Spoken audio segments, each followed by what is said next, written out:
BJP के पूर्व विधायक कुंवर प्रणव सिंह चैंपियन के बेटे की गुंडागर्दी का एक मामला सामने आया। दरअसल अभी हाल ही में राजधानी देहरादून की सड़कों पर सरेराह गुंडागर्दी और मारपीट करते हुए दिव्य प्रताप सिंह का एक वीडियो वायरल हो रहा है, जिसमें वो अपने गनर और कुछ दोस्तों के साथ मिलकर पूर्व सीएस के बेटे को धमकाते और उसके साथ मारपीट करते हुए नजर आ रहे हैं। क्या कुछ पूरा मामला है, इस रिपोर्ट में देखिए। बीजेपी के पूर्व विधायक चैंपियन के बेटे की गुंडागर्दी, पूर्व सीएस के बेटे को दिखाई दादागिरी, राजधानी में सरेराह पिस्टल निकाली, पहले की मारपीट फिर दे डाली जान से मारने की धमकी। भैया मैं बाहर आ रहा हूँ, गाड़ी में बाहर आ रहा हूँ।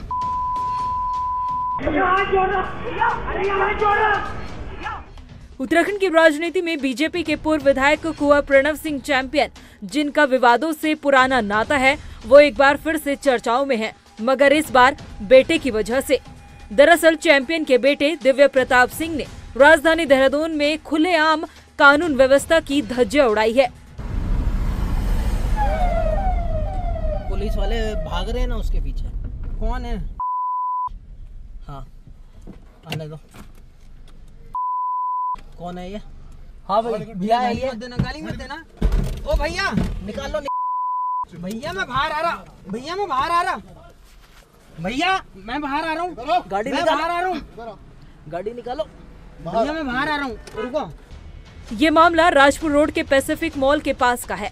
सड़क पर साइड पास नहीं देने से तिलमिलाए कुंवर प्रणव सिंह चैंपियन के बेटे दिव्य प्रताप सिंह ने पूर्व सीएस रामास्वामी के बेटे आर यशोवर्धन को न सिर्फ पीटा, बल्कि सरेराह उस पर पिस्टल भी तान दी। घटना सीसीटीवी कैमरे में कैद हो गई।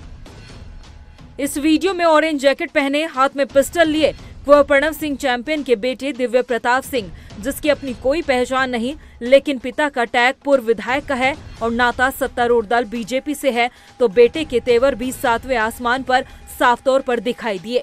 इसलिए साथ में मुस्टंडे और एक गनर लिए कानून व्यवस्था को राजधानी देहरादून में ठेंगा दिखाते हुए नजर आए।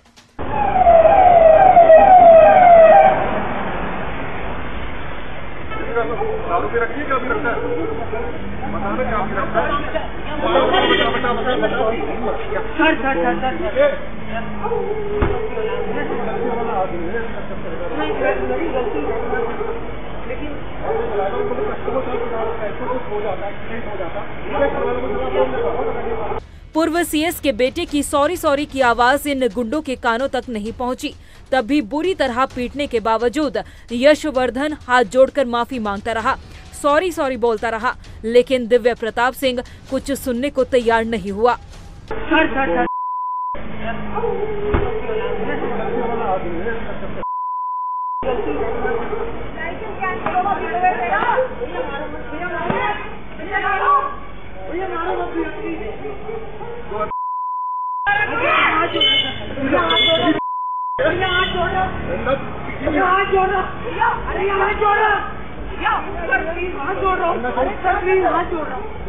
हालांकि अब इस मामले में मुकदमा दर्ज हो चुका है। अपनी शिकायत में आर यशवर्धन ने पुलिस को बताया कि वो रविवार रात करीब 10:30 बजे अपनी कार से दिलाराम चौक से साईं मंदिर की ओर जा रहे थे।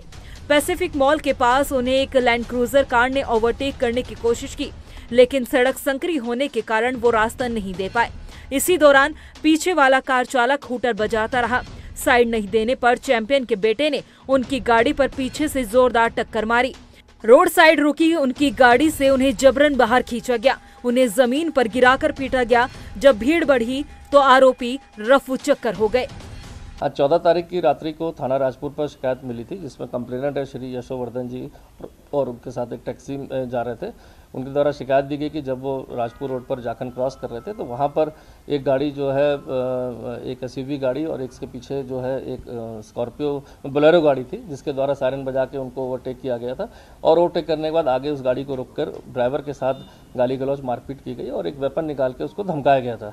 चूँकि समस्त घटनाक्रम में उस समय जो कंप्लेनेंट थे उनके द्वारा वो किसी को उसमें पहचानते नहीं थे, ना ही जो ड्राइवर था वो किसी को उसमें पहचानता था, बट उनके द्वारा जो एफआईआर में जो गाड़ी का नंबर दिया गया, इसके आधार पर वहाँ की सीसीटीवी फुटेज को चेक किया गया और उस गाड़ी के आधार पर गाड़ी के ओनर को ट्रेस किया गया तो उसमें दिव्य प्रताप का नाम पता चला था, जो उस गाड़ी में सवार था। इस तत्काल बाद एक पुलिस टीम द्वारा मुकदमा लिखने के बाद अगले दिन जो इस गाड़ी जो बोलेरो जो चल रही थी, जो सायरन बाजार, जिसमें एक पुलिसकर्मी की बात आई थी कि उसमें सवार था, उस पुलिसकर्मी की पहचान करते हुए पता चला कि वो गनर उनके पिताजी को आवंटित था। इसके आधार पर जो एक रिपोर्ट एसएसपी हरिद्वार को भेजी गई थी, जिस पर तत्काल संज्ञान लेते हुए उन्होंने उसको निलंबित करके विभागीय कार्रवाई प्रारंभ कर दी है। साथ ही इस पूरे प्रकरण में जो भी जांच के बाद जो पीड़ित थे, जिनके द्वारा कंप्लेंट दी गई थी, जो उनका ड्राइवर था, जो टैक्सी में चला रहा था, उसके द्वारा जो बयान पूरे विस्तृत बयानों के बाद उसमें जो धाराएं जो में 126 और 352 भारतीय न्याय संहिता की धाराओं की वृद्धि की गई। साथ ही साथ जब उसमें फुटेज में देखा गया कि एक वेपन हाथ में था आरोपी के पास, तो उसके आधार पर जो है इसमें जो है 30 आर्म्स एक्ट की धारा इंक्रीज की गई, जिसके तहत अगर कोई अपना अधिकृत वेपन या लाइसेंसी वेपन का दुरुपयोग करता है या उसका शो करता है या किसी को डराने में प्रयोग करता है, तो उसके तहत उसका निरस्तीकरण और जब्ती हो सकती है। इसके लिए भी रिपोर्ट जो है जिलाधिकारी हरिद्वार को प्रेषित कर दी गई। चूँकि ये तीनों लाइसेंस जो है 3 लाइसेंस पाए गए थे वहाँ पर आरोपी के खिलाफ, वो तीनों लाइसेंस हरिद्वार जनपद से ही निर्गत हुए हैं, तो आगे की कार्रवाई के लिए वहाँ पर रिपोर्ट जिलाधिकारी महोदय को हरिद्वार को प्रेषित कर दी गई। लेकिन हैरानी की बात तो यह है कि इस मामले में देहरादून एसएसपी अजय सिंह ने घटना में शामिल गनर राजेश सिंह पर निलंबन की कार्रवाई तो कर दी, जबकि पुलिस यह कार्रवाई पूर्व विधायक की गाड़ी पर फ्लैशर और हूटर लगने पर भी होनी चाहिए। लेकिन जब कानून व्यवस्था ऐसे नेताओं की जेब में होगी तो यहाँ सब चलेगा।